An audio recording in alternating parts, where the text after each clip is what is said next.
malam, apa kabar? Kita berjumpa lagi di pembelajaran pendidikan agama Kristen walaupun jarak jauh. Bapak percaya semuanya masih semangat untuk mengikuti pelajaran. Amin. Baik, saat ini Bapak tidak lupa mengucapkan selamat tahun baru untuk semester 2 pada tahun 2021 ini. Seperti biasa anak-anak, kita akan melanjutkan pelajaran kita saat ini di bab 9, keterbatasan manusia.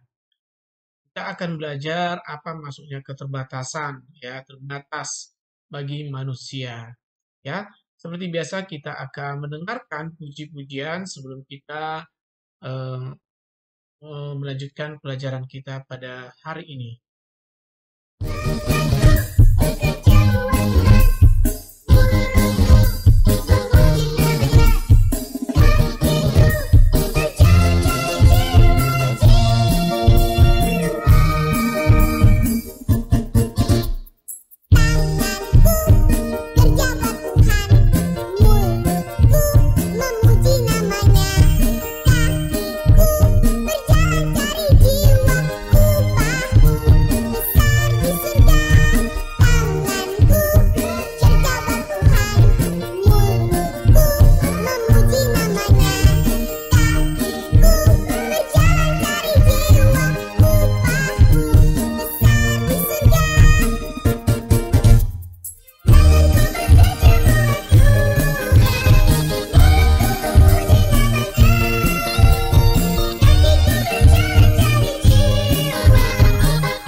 Baik, kita sudah mendengarkan pujian, saatnya kita akan berdoa.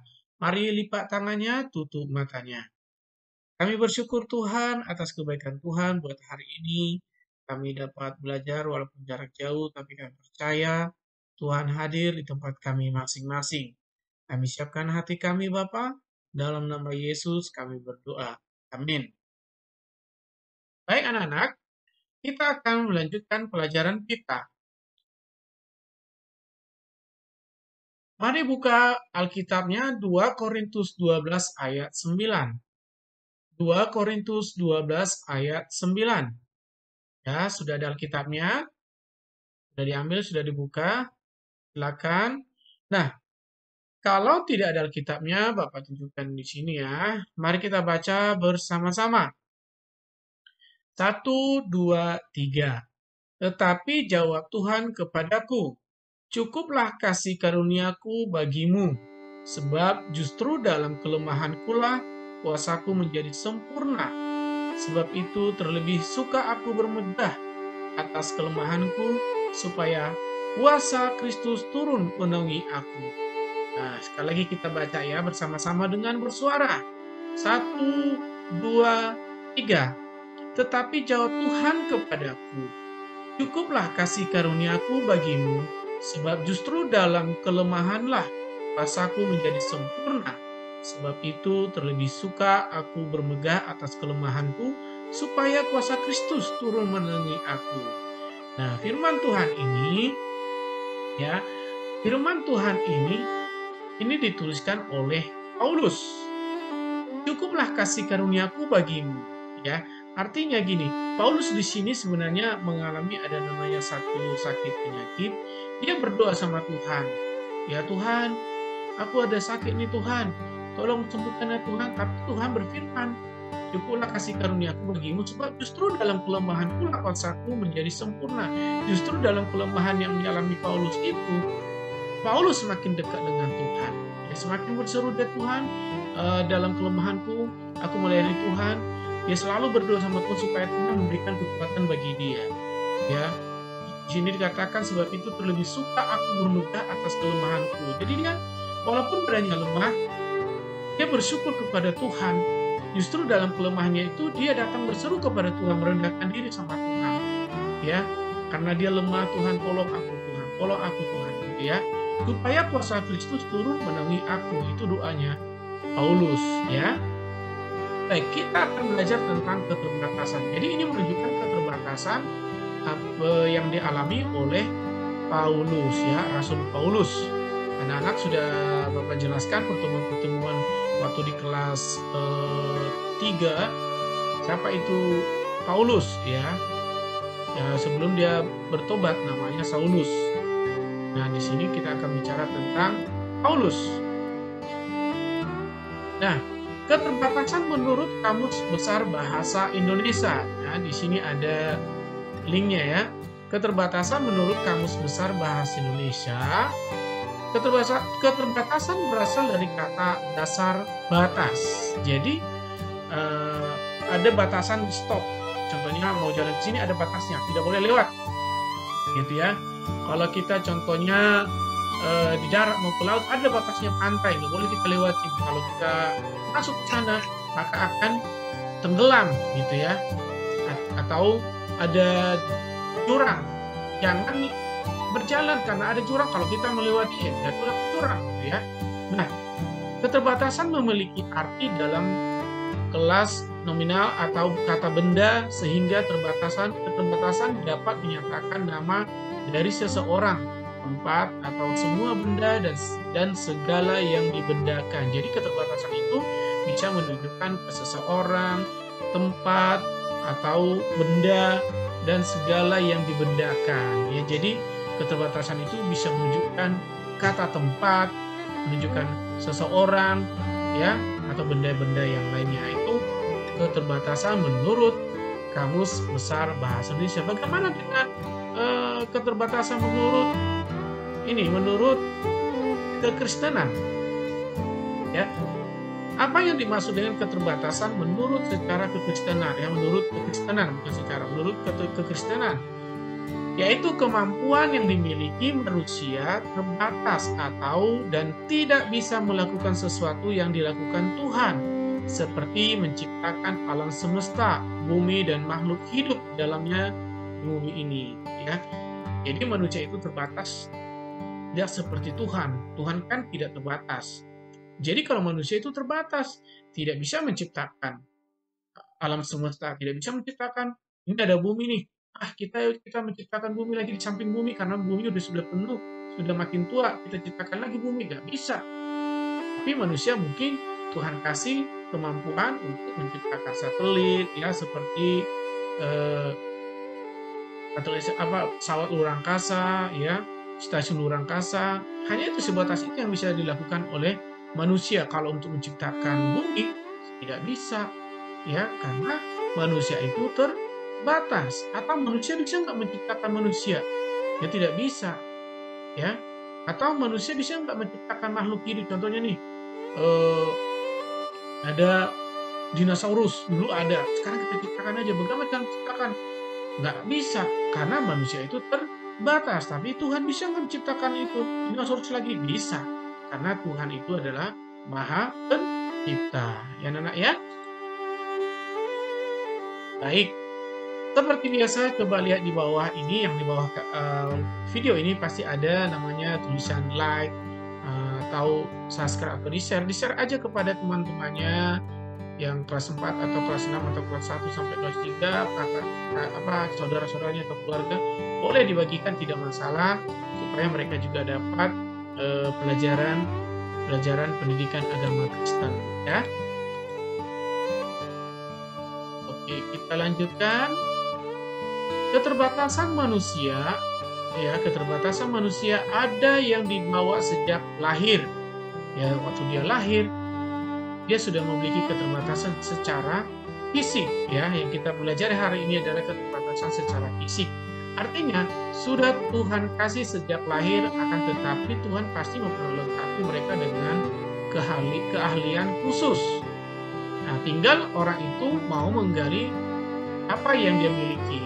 Contohnya dia lahir tidak memiliki kaki, tapi Tuhan kasih dia kemampuan untuk dari tangannya atau dari mulut. Contohnya dia bisa bernyanyi, dari tangan dia bisa main drum atau pakai tangannya atau main gitar atau menciptakan sesuatu keahlian main komputer atau macam-macam. Tuhan pasti kasih keahlian khusus. Tinggal orang itu mau belajar apa enggak.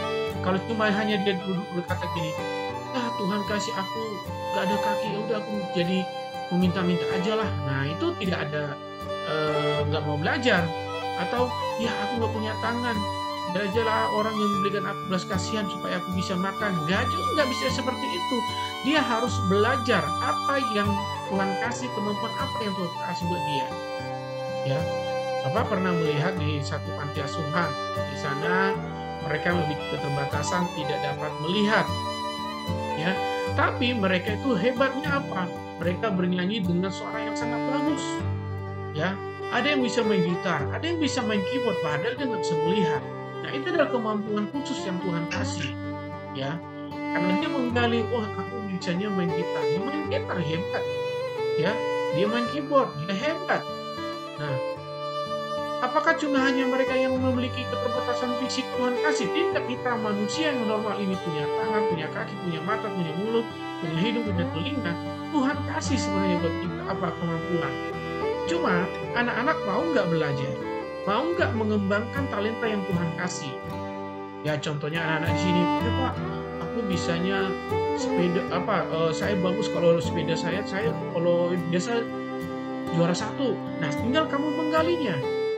Atau ada gini, ya Pak, kalau saya main bola itu selalu menang. Nah, tinggal kamu kembangkan main bola. Atau kamu, kalau saya Pak senangnya kalau melihat tentang dokter bekerja bagaimana, saya senang di situ. Ya, tinggalkan siapa tahu memang kamu Tuhan kasih kemampuan khusus jadi seorang dokter. Dokter apa? Macam-macam. Ada dokter hewan, ada dokter jantung, paru, mata, gigi, ya macam-macam dokter itu. Nah, tinggal anak-anak tinggal kembangkan. Ya, mumpung saat ini anak-anak masih kelas 4, tingkatkan belajar ya supaya lihat nanti apa yang Tuhan kasih, talenta apa yang Tuhan kasih buat kamu. Ya, nah, Tuhan memberikan bakat khusus kepada seseorang yang memiliki keterbatasan, menunjukkan Tuhan itu adil. Ya, ini menunjukkan keterbatasan, menunjukkan Tuhan itu adil. Contohnya, ya ini anak-anak ya. Ini Nick Vujicic, ini ditutupin video ya. Nick Vujicic. Dia apa? Ini salah satunya nih. Ya, ini selanjutnya ya. Dia tidak memiliki tangan. Dua-duanya tidak punya tangan dia. Terus kaki dia nggak punya, cuma hanya ada satu menonjol di bawah ini. Bukan tangan, kaki bukan, tangan bukan. Tidak tahu apa itu. Nah, tapi dia bisa berenang.